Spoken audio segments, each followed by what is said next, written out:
am officially excited to see Ron Holland shoot threes this upcoming season. We'll talk about other takeaways from Game 3 of the Summer League in today's episode, Locked On Pistons Podcast. Let's go.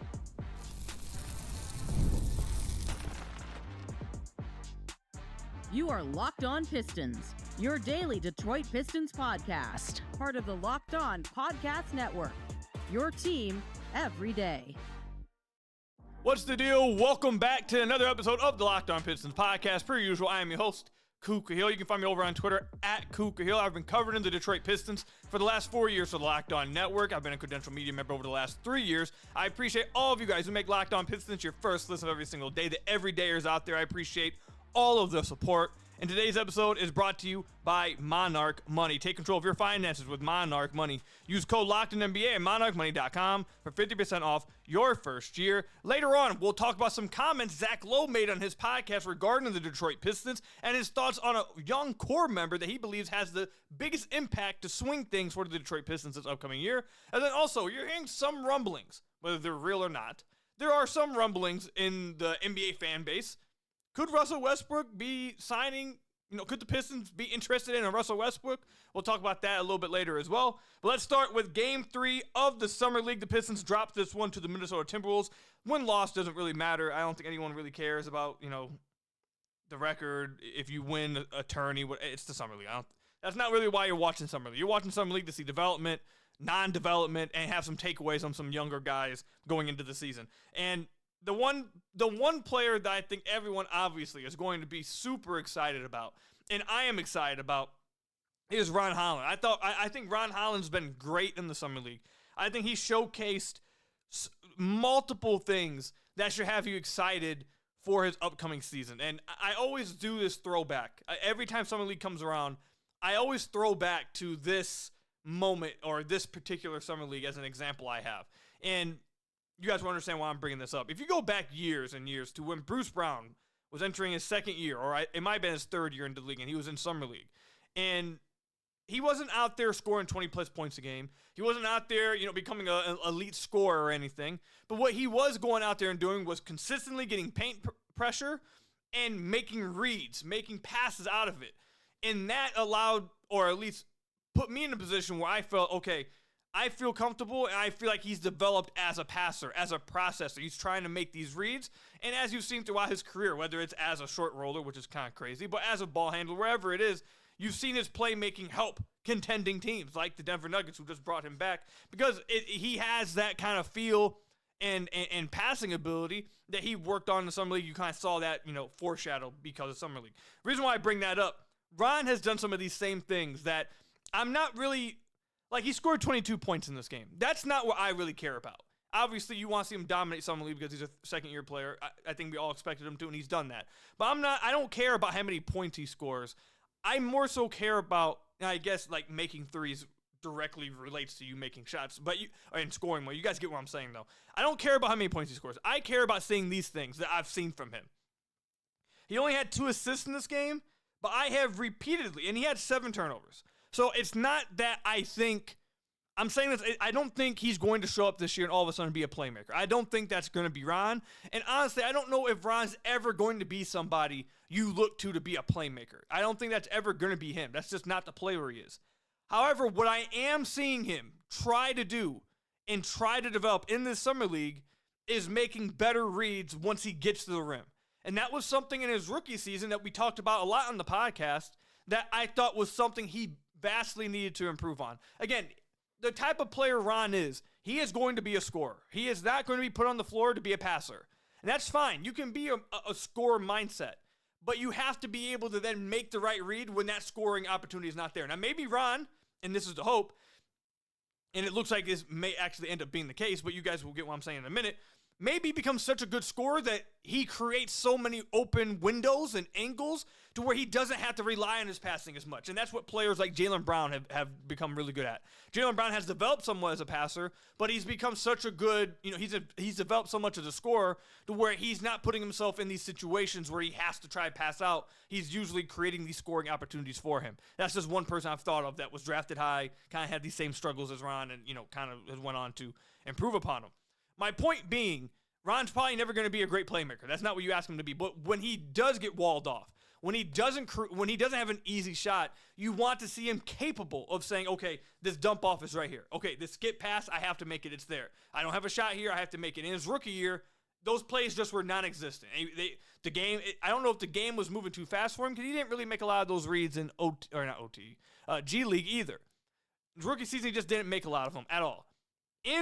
Through 3 games of Summer League, I have watched Ron purposely try to make these reads, attempt these reads, even on some turnovers where maybe it's not the most accurate pass.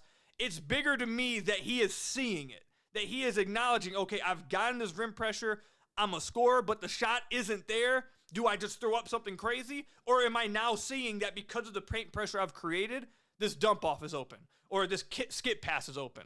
And I've seen him in this game and in other games against the Timberwolves. I have seen him repeatedly try to make these reads and make these reads more often than I saw him in games this past year. So that is somewhat, and he talked about this before the game, that he's been watching a ton of film this summer. So again, I don't think he's ever going to be a great playmaker, but it shows me that he is 1, self-aware, 2, willing to get better, 3, willing to critique himself, and 4, is studying film enough to understand that I can be the scoring first guy. This can be the guy I want to be, but I also have to be able to make the right read off of this if it's not there. And I like that. A lot of guys are stubborn. You see a lot of these type of guys. I mean, I hate to throw it back to another Piston, man, but like, this is the best example I got. Like Sadique Bay during his time with the Pistons. You guys remember one of his final games with the Pistons that might push them over the edge when he drove to the basket against the Dallas Mavericks, had Duren wide open underneath the rim for a dump off late in the fourth quarter, and instead of dumping it off, he went for a score and hit the bottom of the rim. I think everyone remembers that. I came on the podcast after and lost my mind. There's players like that either 1 are just too stubborn, or 2 just aren't capable of processing that, or aren't capable of developing that in a scorer's mindset. You may have a scoring mindset, but you have to be able to have that as well. And some players just never develop it, or are just too stubborn to do it. So the fact that Ron is showing that he's already trying to work on it and understands that this is something he also has to add to his game, it makes me super excited for his upcoming season. Even more so for me. I know this is going to be a rare take, but even more so for me than his shooting, because we'll get into his shooting. But this just shows to me a level of maturity and growth as a basketball player, not just as with like individual skill, but with your feel for the game, your IQ, your understanding of the game, your reading of the game.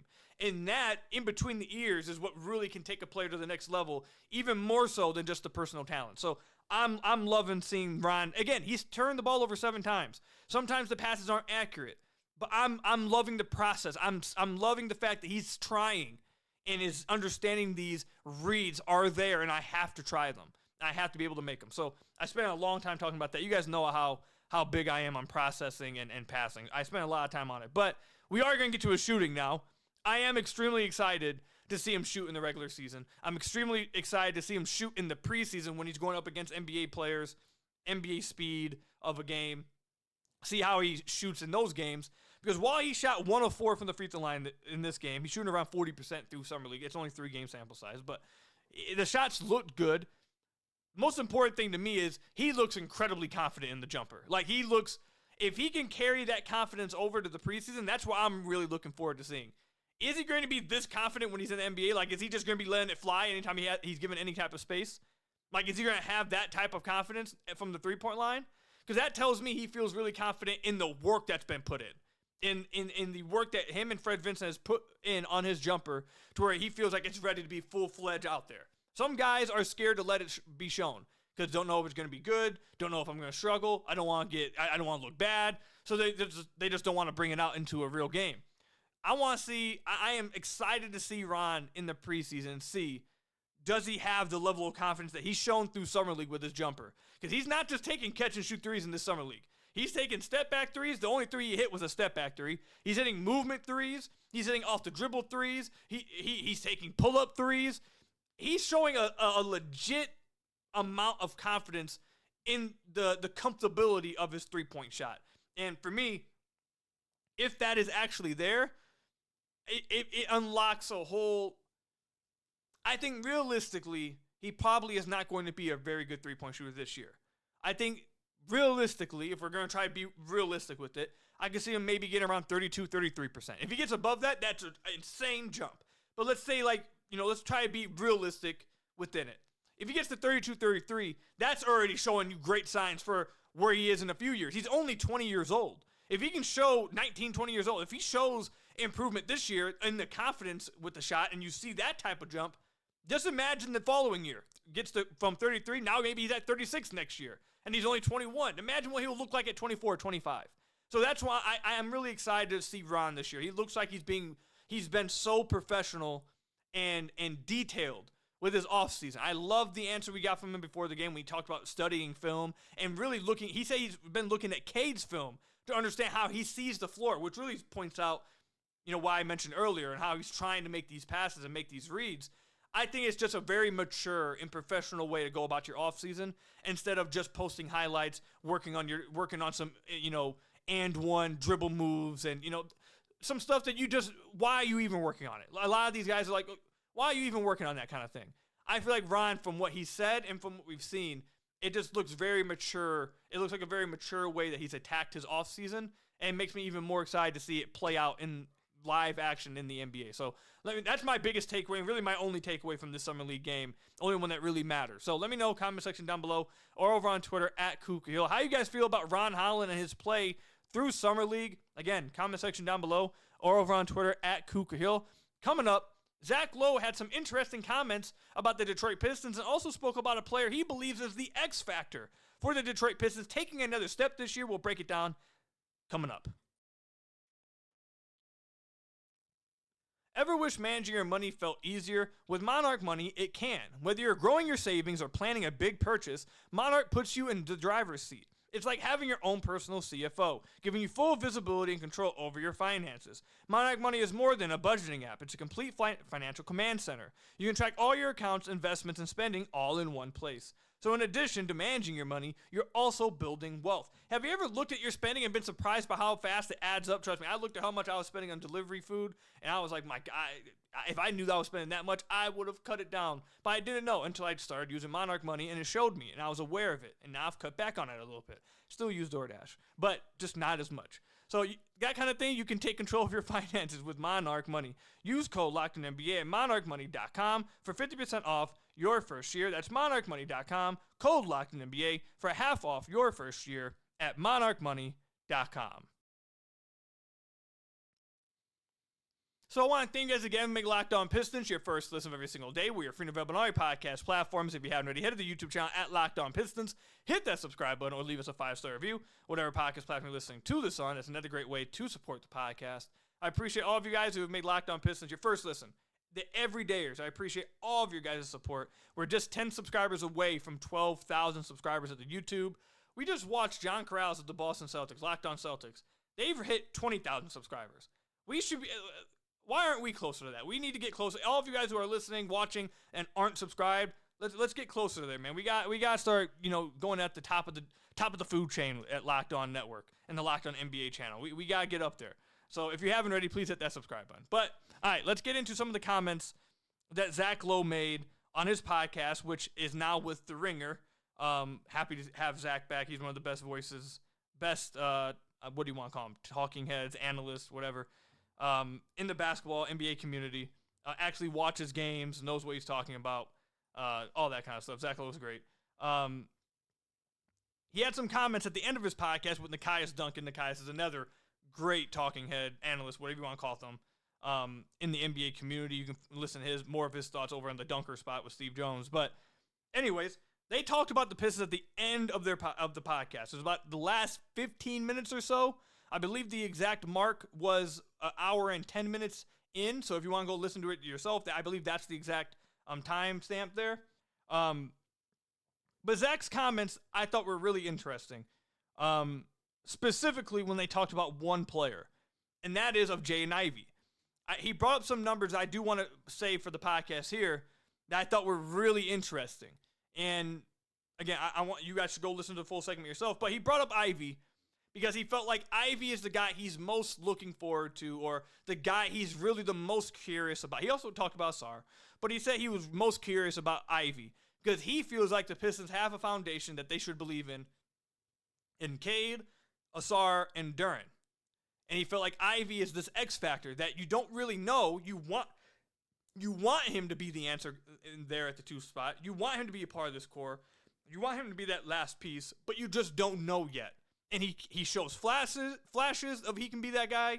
There's some things he has to improve on. You don't know if he can get there. Like, he was just basically talking about how he's this X factor. And one of the things he brought up that I thought, we've brought this up on the podcast a ton. I mean, I've been probably the biggest guy talking about it. But it was cool to hear Zach bring it up. Him and Nekias both talked about how Ivey has to improve as an initiator in order for the Pistons to really buy into this, and has to really improve inside the arc. And this was a stat that Zach brought up that I hadn't gotten. I'm kind of mad that I didn't bring the stat up or find it. But he brought up that when Cade was on the floor with Ivey only ran around 14 pick and rolls per 100 possessions. For those of you guys who are wondering, what does that mean? It means he didn't run very many pick and rolls at all when Cade was on the floor. When Cade was on the floor, he basically was not asked to initiate any action. He was just playing off of Cade, which, of course, Cade's the best player on the floor. He's the best player on the team.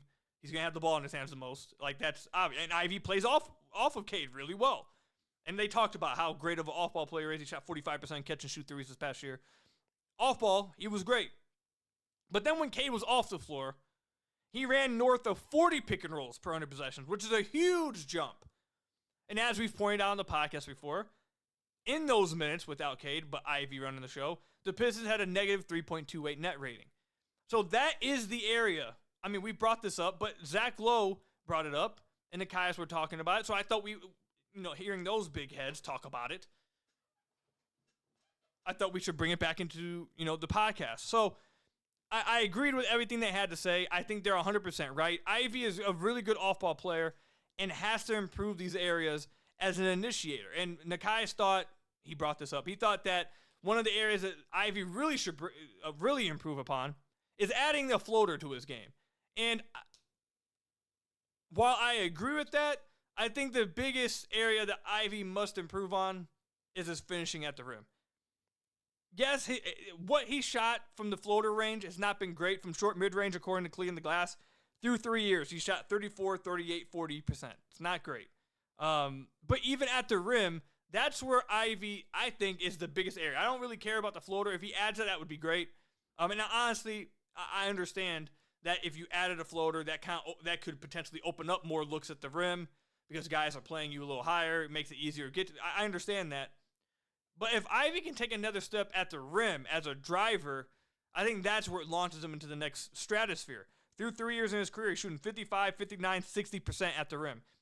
Those ranks are 19th percentile, 38th percentile, 42nd percentile. It's not great. For a guy who lives at the rim like he has, 36% of his shots at the rim, if he can just improve his shot making at the rim, his efficiency will explode through the roof. He will be a much more efficient scorer. He'll score a lot more. And he will be more trusted with the ball in his hands. That's the area that I think he has to explode through. And if he can do that, I think it'll be great. But he is, we'll talk about the other players Zach Lowe brought up as like an X factor for the Pistons. But Ivey really is, I feel like, the largest question mark. Because even Zach brought up, like, it was such a small sample and he got hot at the right time. So even at this point, we're 4 years, we're about to be 4 years into his career, and we still don't really know about Ivey because unfortunately he was robbed of last season from injury. So now you have the question that, okay, was he turning, it's like either two possible outcomes. Was he turning the page and he was really making a leap last year when he got hurt? Like that was him, that was the true Jaden Ivey taking form, and that's just who he was now? Or did he get hurt, sadly, in the middle of a hot streak? No one knows. We'll never get the answer to that until this season actually plays out because the season was robbed from him. And he didn't get that answer played out for him. The Pistons didn't get that answer played out for them. And the fans didn't get that answer played out for him. So I agree. Ivey is the biggest question mark and kind of has like this such a large range of outcomes where he has a high ceiling. He also has a floor. Like Ivey, I agree. I think Ivey is the biggest question mark. And if he can prove to be a part of the core, I mean, that not a part of the core because he is a part of the core right now. But like the building blocks, if he can be one of the building blocks, and the Pistons feel great about these 4 guys, it just changes the way they're going to go about team building moving forward. But they need to get that answer this year. So I agree with most of the comments Zach Lowe and Nekias made on Ivey. They also talked about Ausar Thompson, and Zach said that he believes that Ausar Thompson is going to have a pretty substantial leap this year, and just having Ausar back and him taking a leap, he thinks will launch this team into another stratosphere. And I agree with that completely. I've said that on the podcast for weeks. Even though I'm not the biggest fan, I'm not down, but I'm not the biggest fan of the Pistons offseason, it won't matter if Ausar takes a step forward. You didn't get Ausar for a full season this past year. You didn't even get Ausar for 30 minutes a game this past year. You didn't get 99 stamina Ausar like we saw at OTE or in his rookie season. Like, you didn't even get the best Ausar Thompson. He was still really good and changed the team. Now you get a full season's worth of Ausar, hopefully at 30-plus minutes, off an off-season of working hard and training. Just having Ausar back in the lineup for a full season at 30-plus minutes, that should change the season. That should launch the Pistons into another contending, into another, stage of their rebuild or team building, whatever. Ausar himself just being here for a full year should be what takes the team to another level. So, and I completely agree with that. If Ausar and they talked about him as a passer, as a playmaker, they're very high on Ausar. And I am also, you guys obviously know that I'm very high on Ausar as well. But his defense for a full season, we talked about this. In November and December, the Pistons had the 28th ranked defense in the NBA. As soon as Ausar came back, they had a top to 6-8 defense the rest of the year. That's an insane flip as soon as Ausar came. So for a full season, the Pistons won't have to deal with a 2-month stretch where their defense is just bleep. You know what I'm saying? Like, they won't have to deal with that. They should be a good defense from the get-go, which should be able to carry them. And if Ausar can improve as a ball handler, as a finisher, as a driver, anything offensively, a shooter, I don't think that's likely, but maybe as a shooter, if he can add any of that to his game offensively, I mean, that's what's launching the Pistons into another bracket. That's what it is. If Ivey gets better, that'd be great. Duran gets better, that'd be great. Ausar taking another step and being on the team for a full year, that's what's changing the team. That's what will launch them forward. So let me know, comment section down below, or over on Twitter at Ku Khahil. Go listen to Zach Lowe and Nekias Duncan, what they had to say about the Pistons in the final 15 minutes of their podcast. Let me know what you guys think. Comment section down below, or over on Twitter at Ku Khahil. Coming up, could Russell Westbrook be Jordan the Detroit Pistons this offseason? We'll talk about it coming up.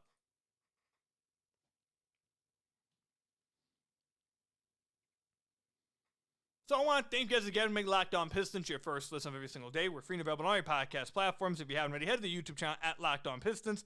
Hit that subscribe button or leave us a 5-star review on whatever podcast platform you're listening to this on. That's another great way to support the podcast. Check out the description down below for the Substack, the Playback, and the Twitch channel. All those other ways to support all the other content I have for you guys. But let's go ahead and get into it. Russell Westbrook. Now, this is not an actual report. Now, I did see Mark Stein, actually. Mark Stein actually tweeted. Let me pull the tweet up real quick.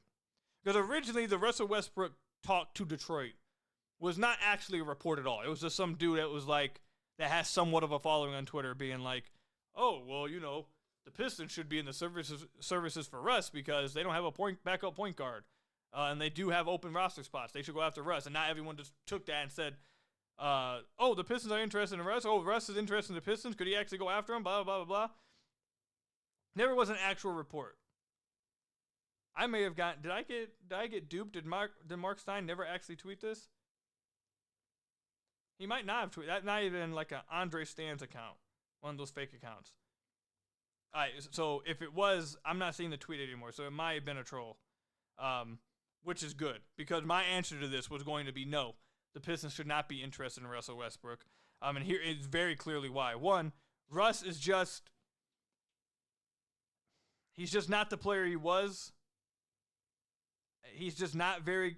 I don't think he's very good anymore. Along with Russ just not being a very good player anymore, in my opinion, he can't shoot. He's not efficient at all anymore. He's gotten much worse as a finisher at the rim. He does still have that emotion. He still has that energy that can flip a game when he comes into the game. Like, that is all true 100%. His energy can change a game. simply because of how hard he plays. So that can't happen. But he can't shoot. His finishing is getting worse. And then the biggest reason why I think this is a waste of a talking point is the Pistons have made it clear through multiple reports, through what Trajan has said, through their actions this summer, through their actions last summer. They have made it clear on numerous occasions that they want to see Jaden Ivey take these backup point guard reps.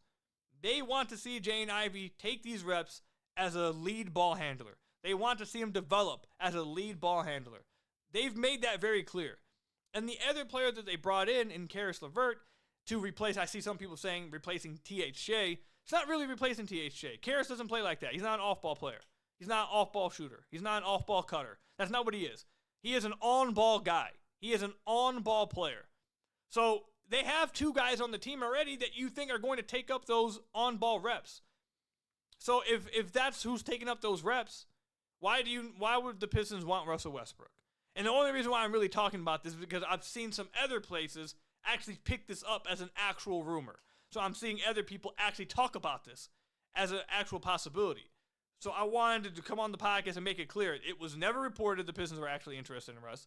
It was never reported that the Russ was interested in the Pistons. It was just a random tweet said and people ran with it, made graphics and all that stuff, whatever.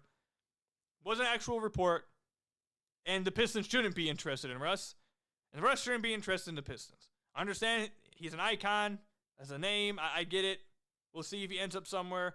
But just because the Pistons have 2 open roster spots and they still have the biannual exception doesn't mean they're going to go out there and waste it on a Russell Westbrook. If they did sign Russell Westbrook, which they're not going to do. But if they did, I'd be pretty shocked. I don't really see why you would want Russ, and it kind of goes against everything we've been told. So I don't know why there's people out there that think the Pistons should be interested in Russ or should want Russ. It doesn't make any sense to me. If the Pistons use their biannual exception, it better be, look at this. Hold on, let me get closer to the mic. It better be for a backup 4. Guys, if the Pistons use their biannual exception this offseason, which they might not, because they might want to keep it for next year, which biannual, it means you have it every 2,